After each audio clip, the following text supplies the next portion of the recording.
Before we get to the Tea Party sign contest, with to explain how we are using the money in our PAC, because I think it's important, that we share with you what our plans are, and so what we have today are a couple of I'll call them sound bites, a couple of clips. The first one that you'll listen to is an interview with myself on the Frank Beckman Show. I know some of you that are in Retake.gov have heard that interview. We played it.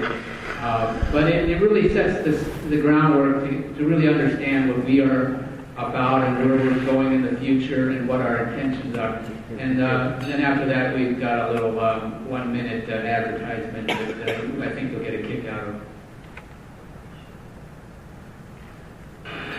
We've been covering this movement. We were proud to say that occurred on this when they started forming over a year ago.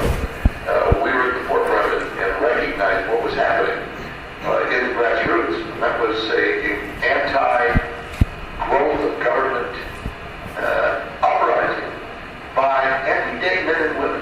And the fascinating part has been to watch them misrepresented by the people in Washington who just seem to live in bubbles, who don't understand these are just everyday people who reached a tipping point over what they saw in the national political scene and who got involved in many cases in politics for the first time. The man on the other end of our line is one of those. He helped to form the Retake.gov Tea Party group in Hartland, Michigan. They formed in January. His name is Wes Nakagiri, and now he's taking things even one step further. That's why he's with us this morning. Hello, Wes. How are you? Great. I'm glad to be with you. Well, it's good to have you on the show with us. You got involved in the Tea Party movement. Why? Well, because of the reasons you stated, my concern about the growth of government and their lack of respect for our Constitution, I felt I couldn't just stay on the sidelines anymore. I had to get in and be actively involved. Have you ever been active in your life before? No, as a matter of fact, not. It's kind of, the story I tell people is, I'm a type of person that kind of stays to myself. I don't join groups. So it's kind of remarkable that I'm actually doing this. My country needs so much that I just couldn't sit by and do nothing. Now, was there one tipping point for you? Because, I mean, you've got a job. You work for an auto supplier. And was there a tipping point for you? Yeah, I would say it's, the nationalization of our healthcare was the tipping point. I got involved a little bit before that, but what really got me energized was kind of pushback against Obamacare.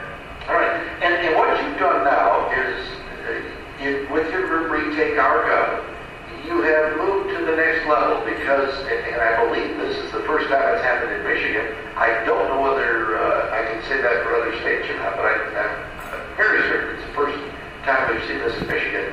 You're forming a political action committee to get even more involved with campaign contribution stuff. Yes, actually, we have formed a political action committee. We've been issued a committee number from the FEC. And the reason we wanted to do that was to, allow ourselves to legitimately raise funds to, actively oppose candidates that we feel are hostile to the Constitution or support candidates that are favorable to the Constitution. And being a political action committee lets us do something, for example, like our fundraising event on June 5th at the ROG Center, which allows us to raise funds and deploy them in the manner that we want to. What sorts of races will you be following? Will they be the congressional and Senate races, or will they be in-state races here in Michigan? Well, PAC is a central PAC, and there's a distinction. We can't deploy funds in state races unless we're registered with the state. So for right now, we're really concentrating on federal races such as congressional races. And how much money are we talking about here? What do you anticipate raising as part of this fund? Well, it's hard to say. I mean, we're looking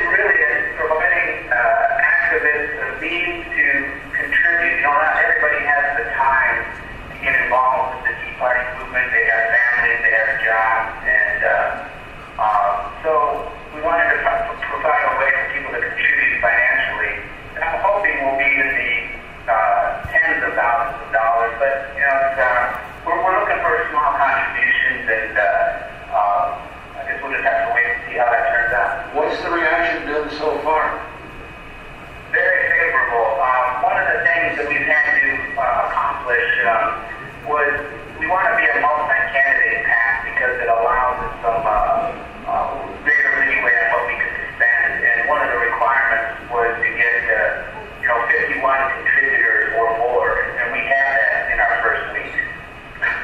That's a pretty good response, I'd say. And the politicians contacted you already?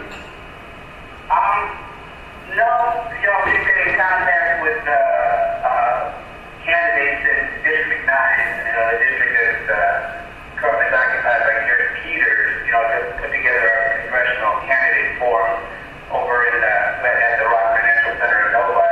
But that's been, our primary contact, just to get things organized and, for that particular event. All right, and of course, it's my understanding individuals can't give more than $5,000 in any year, right? Single year. So you're looking for really smaller contributions, aren't you? Yeah, I think citizen activists that have been, unwilling or uncomfortable, contributing money to a political party because they don't trust what that party's going to do with their money, we're offering them another alternative. People that, here at the grassroots that believe in smaller government, believe in constitutionally limited government, they'll know with high certainty that we're going to spend their money wisely, we're going to represent their voice, we're going to amplify their voice, they're going to be able to have greater leverage in the whole political process. All right, Wes, appreciate your time. Good luck to you, and we'll follow your story and see where it leads. Thank you. Wes Nakagiri with retakeourgov.com.